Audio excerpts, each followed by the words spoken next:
Tonight, we're finally making progress. Here with reaction, the attorney that is representing the FBI informant, Victoria Tunsing, as well as the Hill's John Solomon, Circa News' Sarah Carter. I'm beginning to think you guys are the Woodward and Bernstein of our time. Thank you both for being here. I know it's taken a lot of courage on your part, and you've taken a lot of personal hits, but now the evidence is overwhelming. Victoria, let's start with what we were asking for last night is now come out. That, in fact, the NDA, the non-disclosure... Here it is. There's the I love letter. when my guests come with props. That's great. Tell us what you got there. Well, I have the letter that you read, the press release that you tracked. Actually, the wording is the same in my letter. It's just to me and telling me to get in contact with the FBI about the process. Okay, so the process would be that the NDA will be lifted, and the informant, and we were told he knew in 2009 and 2010, before the Uranium One deal was done, that he had overwhelming evidence, that he had emails, that he had documents, that he has tapes that would show the bribery, the racketeering, the corruption, the money laundering and extortion. Is that what we expect to hear? Yes, and he can put a lot of meat on those bones that Sarah and John have built for us. He can give context, and he can tell about conversations the Russians had about what they were doing with various piles of money and the uranium. Where did the money One. come from, Victoria? Russia. I'm not going to get into that yet. Let's wait till he tells us. Sarah, let's go to you, and John, you guys have been amazing on this. I really give you guys a lot of credit. Okay. Let's go to 2009. What did the FBI know, and why would people like Robert Mueller, the director of the FBI at the time, or Rod Rosenstein, who was ahead in the investigation, why would they have ignored this? And then also, the Department of Justice, Eric Holder, had to know what the FBI had. Why would he ever sign off on giving Putin 20% of our uranium when the evidence shows he was trying to corner the market here?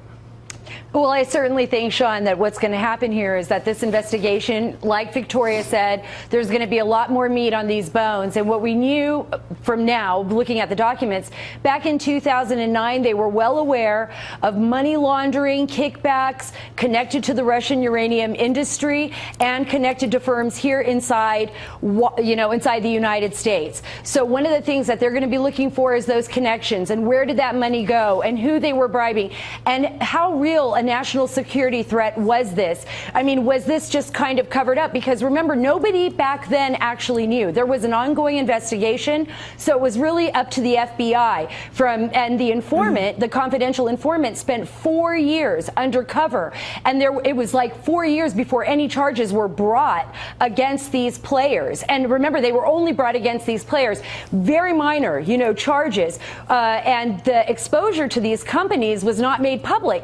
So I think right now, the House Intelligence Committee, the House Oversight Committee, the Senate Judiciary Committee, and hopefully a special counsel will look into this and connect all of those dots. I want to just stay on this, and I promise we have plenty of time tonight because you guys are here for a while. So for 4 years, this FBI informant, Victoria's client, worked undercover, and he discovered a network, if you will, evidence that showed not only did they use money laundering, kickbacks, bribery, extortion, but that they also had the evidence that this was a network that was being built and designed by Moscow and Vladimir Putin to corner uranium market in this country. He knew that. He knew that at the time. Is that what you're saying? And to peddle influence, with the State Department and the Clintons. All right, first we'll go to Sarah, then we'll go to John. Sarah? Yes, I mean, one of the biggest issues was that Vladimir Putin wanted to penetrate the U.S. uranium market as well as our energy market. This was a huge deal for him. He wanted to move this through. It was a main point in all of the things that he did. And I think that the informant, who was privy to these conversations, who had recordings, who had emails, is able to show that. Does he still have them? I'm going to leave that to Victoria to answer. Victoria? We'll let you know. We'll let you know what he has. You've been a friend for years. You're so tough. It drives me crazy, but I love you for it. And I'd hire you in 20 seconds because you're so good. All right, John Solomon, let's go to this issue. This is a huge... We have all... You go back, it's 2 years since we learned about Uranium One. Peter Schweitzer will join us later. You guys have been digging and investigating now for a long time. Bit by bit, you're putting this together. Is this a network? Was Vladimir Putin, through agents, trying to corner the market in uranium, and our FBI knew about it, and Eric Holder, the head of the Attorney General, the head of the Department of Justice, actually signed off on this? Well, listen, one of the things, today I ordered up the transcript for the sentencing hearing, and there's an amazing gap from a few months before these guys pled out, where the government said, we think this leads all the way to Russia, that the benefactors are in Russia, and that the people who controlled the conspiracy were in Russia. And then when they got to the sentencing hearing, they kind of minimized it, saying, we really don't know where the money went. And the judge was kind of incredulous, saying, how could you not know where the money's going?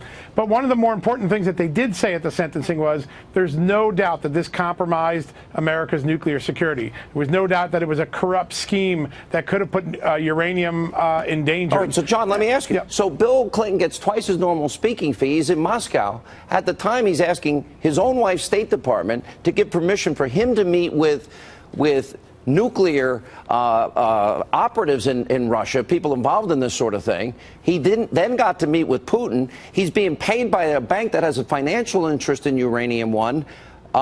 Meeting with Putin, wanting to talk to the nuclear officials in Russia, talks to Putin, the deal gets done, but our government knew about the bribery, money laundering, all this other corruption.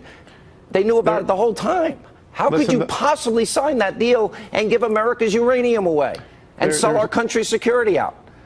There's no doubt that the color of money that was raining down during this period was noticeably red. It was coming from Moscow. I've been working on a project just putting all the different monies that came in from Russia. It's over $40 million over a 2-3 year period going to people around the Clintons. That can't be an accident. And $40 Sean, million don't forget, before they signed off on Uranium One. I'm sorry, Sean? $40 million before they signed off on Uranium One? Well, during the time when Uranium One was being reviewed, after it was approved, and while these new nuclear commercial contracts that were coming in from the utilities were also getting a nod from the Obama administration. It's a 2-3 year window, but it's a lot of money. And tomorrow or the next couple of days, we'll be able to come on and lay out that money path for you. But Sean, don't forget that my client was being told by the FBI that President Obama was being briefed on this matter. Wouldn't we know from his presidential daily briefing? We would. Can we get those, John and Sarah? Yeah, I think that maybe I'm way on time. You're all staying, so don't go anywhere.